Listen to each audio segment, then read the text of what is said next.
Muy buenas estudiantes de microbiología. Hoy iniciamos nuestro contenido sobre hongos. Les saluda la profesora María Lidia Aranda.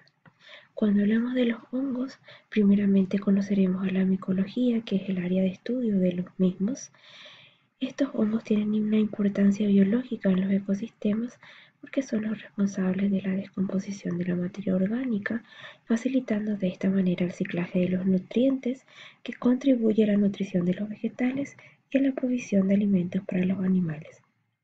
Los hongos son organismos eucarióticos, es decir, ya tienen una estructura celular avanzada, son heterótrofos, es decir, no producen su propio alimento, también son aclorofilados, no presentan clorofila en su estructura celular, son de naturaleza inmóvil y ya presentan una reproducción por esporas ya sean de origen sexual o asexual.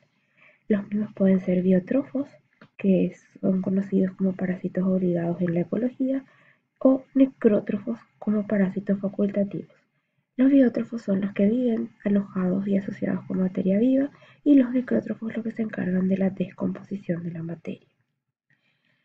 Estos hongos o algunos de ellos viven en simbiosis con otros organismos, como es el caso de las micorrizas, cuando se asocian con raíces de leguminosas muy importantes en los procesos de fijación de nitrógeno, o pueden ser líquenes cuando se encuentran asociados a algas, y varios de estos microorganismos se utilizan en industrias, principalmente el género Saccharomyces cerevisiae es la principal especie, que se emplea para la elaboración de pan, vino, cerveza.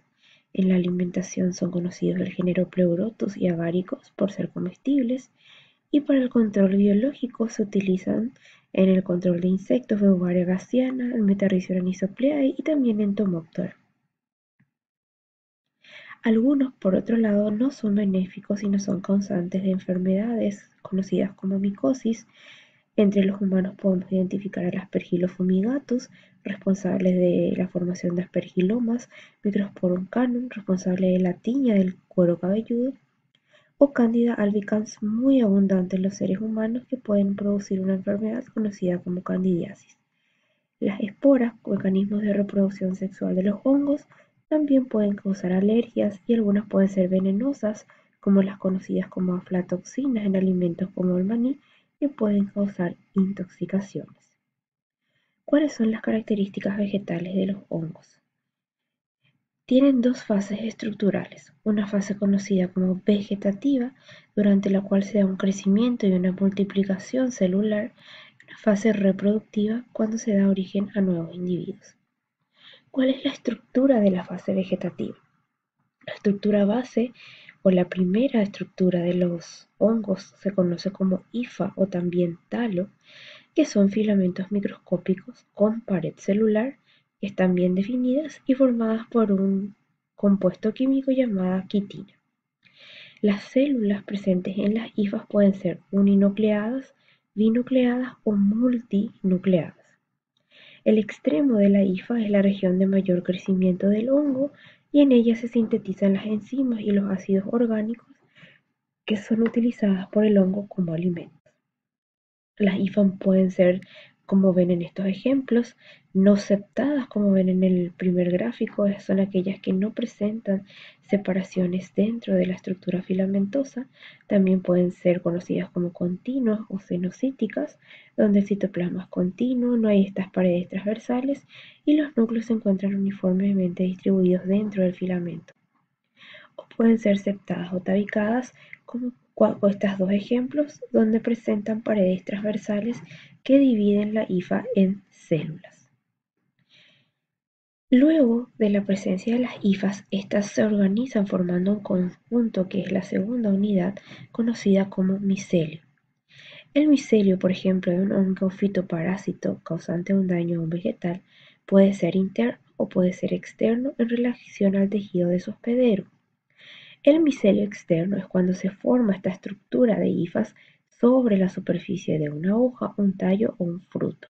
Y un micelio interno es el que se forma dentro del hospedero y puede ser a su vez intercelular cuando crece entre las células del hospedero y absorbe los nutrientes del mismo, o puede ser intracelular cuando ingresa dentro de las células del hospedero y absorbe los nutrientes directamente desde su citoplasma.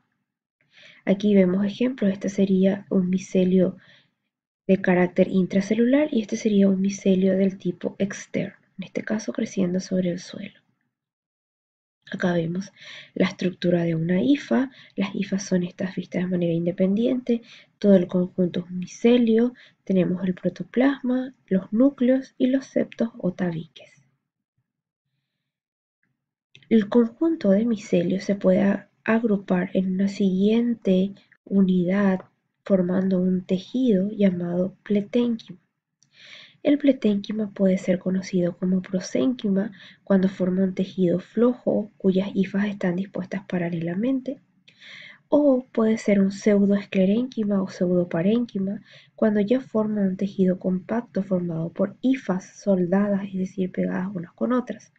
Este tipo de tejidos, los pseudoesclerénquimas, pueden dar lugar a la formación de ciertas estructuras como las rizomorfas, que son unas hifas entrelazadas de manera longitudinal formando unos cordones visibles macroscópicos que tienen un crecimiento apical, es decir, desde el extremo, o los esclerosios, que también son estructuras macroscópicas de forma esférica que se producen por hifas compactas y funcionan como órganos de resistencia cuando no se dan las condiciones de desarrollo del hongo, o pueden formar estromas, que son estructuras también compactas de hifas de carácter estéril que se forman cuando la especie entra en un proceso de fructificación o la fase de reproducción, o puede formar clamidiosporas, que son células de paredes gruesas formadas por algunas hifas. La formación de clamidiosporas son las que garantizan la supervivencia de los hongos. En este caso podemos ver la formación de rizomorfas. Estas son bastante conocidas en la formación de simbiosis para dar origen a micorrizas. En este caso vemos esclerosios y aquí estamos viendo clamidiosporas. ¿Cuáles son las estructuras en la fase reproductiva?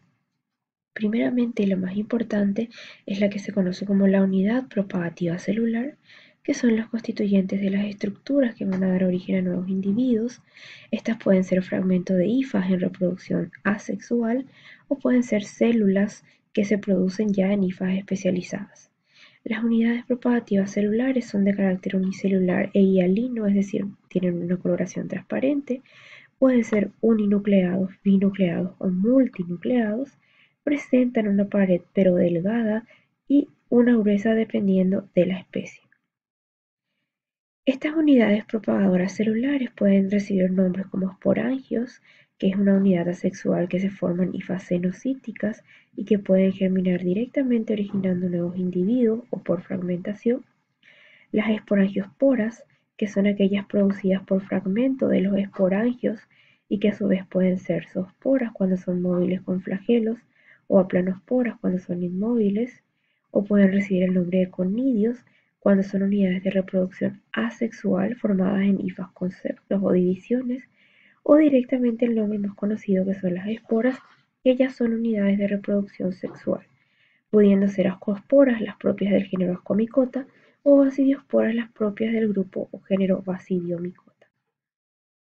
La siguiente estructura de la fase reproductiva recibe el nombre de esporóforo o esporangióforo, que son hifas modificadas sobre la cual se reproducen las unidades propagativas, ya sean sexuales o asexuales, y pueden ser cuando dan origen a esporangio o esporangióforo o cuando dan origen a conidios, conidióforos. Todas estas crecen sobre unas hifas estoloníferas, que son las que sostienen a estas unidades de la estructura de la fase reproductiva. También podemos ver en este ejemplo entre la fracción visible e invisible de los hongos, principalmente del género Basidiomycota. Tenemos en la fracción visible, que libera esporas para la reproducción, encuentran condiciones favorables del ambiente para reproducirse formando hifas, luego forman el conjunto del micelio, dando origen a filamentos primarios y secundarios, formando finalmente el micelio estable. Esta es toda una fracción microscópica y ahí empieza a poder visualizarse la seta en forma de huevo y luego una seta adulta dentro de la fracción visible. ¿Cómo se da la reproducción de los hongos? Los hongos pueden tener ambas formas de reproducción. Vemos en este caso el ejemplo de los esporangios y esporangióforos, Cuando se liberan fragmentos de estos esporangios y esporangióforos, se puede dar directamente una reproducción del tipo asexual, dando origen nuevamente a una unidad de vida. En este caso estamos hablando de clones de hongos porque contienen la misma información genética de la planta, perdón, del hongo madre. En la fase sexual se liberan esporangióforos de dos individuos distintos o también se combinan hifas que dan origen a hifas que se combinan de dos individuos distintos. Esto da origen, acá podríamos ver positivo o negativo, a un progametangio o un individuo de carácter sexual porque hubo intercambio genético y esto dará origen a una nueva hifa combinada y a un nuevo individuo que tendrá características diferentes a los individuos parentales o padres. Estas son las dos principales formas en las cuales se da la reproducción en los hongos. La gran mayoría presenta ambas formas de reproducción, la fase asexuada y la fase sexuada. Algunos factores físicos que afectan el crecimiento de los hongos podríamos considerar la temperatura, porque existen condiciones de temperatura para el crecimiento de hongos según la especie. Estos pueden ser psicrófilos, que son aquellos que viven entre 5 y 20 grados, siendo los 15 grados su temperatura óptima, o misófilos, que viven entre 10 y 35 grados con un crecimiento óptimo de 25 grados, o termófilos, que viven de 20 a 40 con un crecimiento óptimo a los 35 grados. También un factor físico que afecta sobre ellos es el oxígeno, pudiendo ser aeróbicos cuando necesitan oxígeno libre o anaeróbicos cuando viven en presencia o ausencia de oxígeno. Otra característica que afecta su desarrollo es el pH.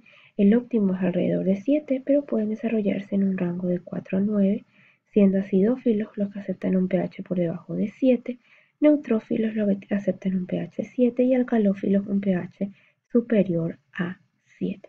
La luz también interfiere o afecta como un factor físico, pues ciertos niveles de iluminación son necesarios para la esporulación de algunos hongos y la luz también desempeña un papel importante en la dispersión de las esporas. Y en la siguiente clase estaremos viendo la clasificación agrícola de hongos.